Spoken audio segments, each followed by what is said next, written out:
Kitabu cha Jasheri sura ya 3. Henoko akaishi miaka 65 akamzaa Methusela. Naye Henoko akatembea pamoja na Mungu baada ya kumzaa Methusela, akamtumikia Bwana na kuyachukia njia mbaya za wanadamu. Nafsi ya Henoko ikazama katika mafundisho ya Bwana, katika maarifa na ufahamu. Akajitenga kwa hekima na wana wa wanadamu kwa siku nyingi. Baada ya miaka mingi kupita, alipokuwa akimtumikia Bwana na kuomba mbele zake nyumbani mwake, malaika wa Bwana akamuita kutoka mbinguni, akasema, "Mimi hapa." Akamwambia, "Inuka, toka nyumbani mwako na mahali unapojificha, uende kwa wana wa wanadamu, ili uwafundishe njia wanayopaswa kwenda na kazi wanayopaswa kufanya, ili kuingia katika njia za Mungu."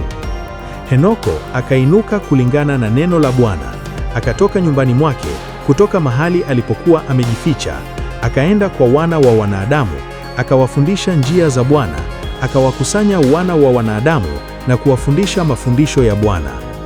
Akaamuru itangazwe katika mahali pote wanakoishi wana wa wanadamu, akisema, "Yeye anayetamani kujua njia za Bwana na matendo mema, na aje kwa Henoko."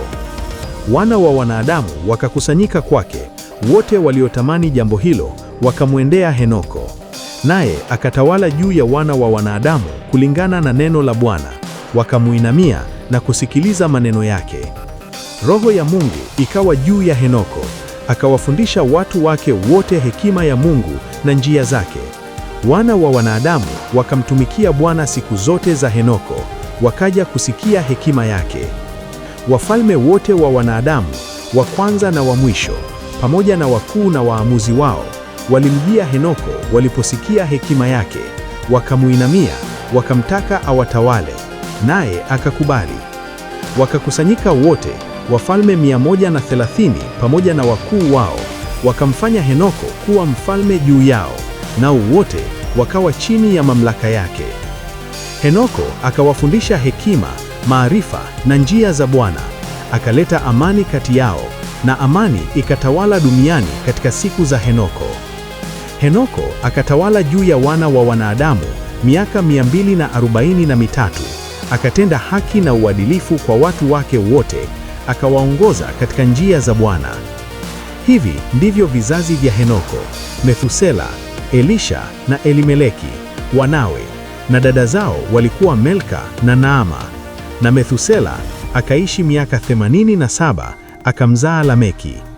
Ikawa katika mwaka wa 56 wa maisha ya Lameki, Adamu akafa.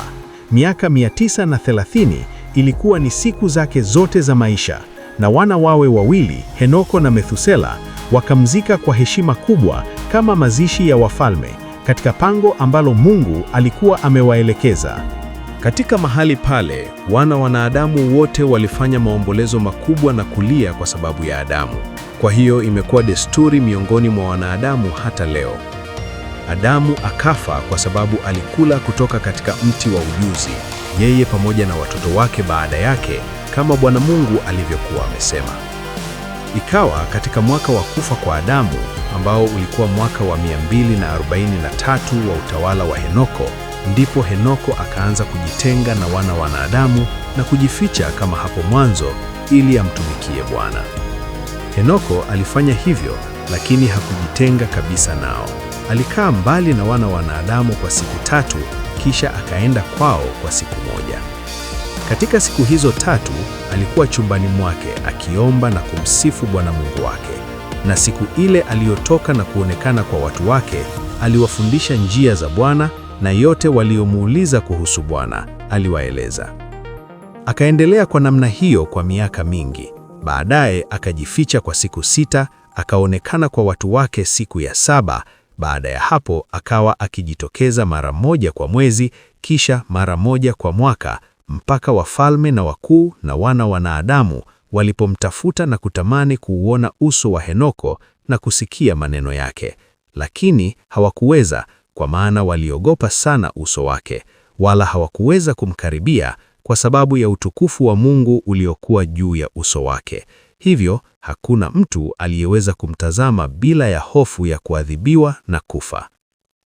Wafalme na wakuu wote wakaazimia kuwakusanya wana wa wanadamu ili wamwendee Henoko, wakidhani watapata nafasi ya kusema naye atakapojitokeza kati yao.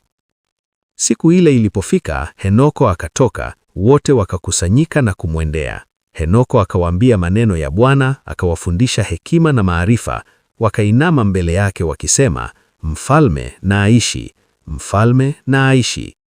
Baada ya muda, wafalme, wakuu na wana wa wanadamu walipokuwa pamoja na Henoko, naye akizungumza nao, waliinua macho yao wakaona mfano wa farasi mkubwa ukishuka kutoka mbinguni, naye farasi huyo akitembea angani.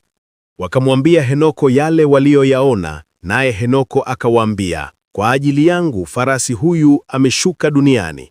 Wakati umefika wa mimi kuondoka kwenu, wala hamtaniona tena. Farasi akashuka wakati huo na kusimama mbele ya Henoko, na wana wa wanadamu wote waliokuwa pamoja naye wakauona. Henoko akaamuru tena itangazwe kwa sauti akisema, yuko wapi mtu anayefurahia kujua njia za Bwana Mungu wake? Na aje leo kwa Henoko kabla hajatwaliwa kutoka kwetu. Wana wa wanadamu wote wakakusanyika siku hiyo wakamwendea Henoko, na wafalme wote wa dunia pamoja na wakuu na washauri walibaki pamoja naye siku hiyo. Henoko akawafundisha hekima na maarifa, akawapa mafundisho ya Mungu, akawaamuru wamtumikie Bwana na kutembea katika njia zake siku zote za maisha yao, naye akaendelea kuleta amani kati yao. Baada ya hayo akaondoka, akapanda juu ya farasi, akaenda zake, na wana wa wanadamu wote waliokuwa pamoja naye wakamfuata, wapata watu 800, wakaenda naye safari ya siku moja. Siku ya pili akawaambia, rudini majumbani mwenu, kwa nini mnakuja nami? Huenda mkafa. Baadhi yao wakamwacha, lakini waliobaki wakaenda naye safari ya siku 6. Siku ya 7 akawaambia tena, rudini majumbani mwenu, msije mkafa. Lakini hawakukubali kurudi, wakaendelea kwenda naye. Siku ya 6 baadhi ya watu waliobaki wakamkaribia na kumwambia, tutakwenda nawe mahali unapoenda. Kama Bwana aishivyo, kifo pekee ndicho kitakachotutenganisha nawe. Walimsihi sana waende naye, hata akaacha kusema nao, wakaendelea kumfuata wala hawakurudi. Wafalme waliporudi, wakaamuru kuhesabiwa watu ili kujua idadi ya waliokuwa pamoja na Henoko. Ikawa siku ya 7 Henoko akapaa kwenda mbinguni katika upepo mkali, pamoja na farasi na magari ya moto. Siku ya 8 wafalme wote waliokuwa pamoja na Henoko wakatuma kuleta hesabu ya watu waliokuwa pamoja naye katika mahali alipokuwa amepaa kwenda mbinguni.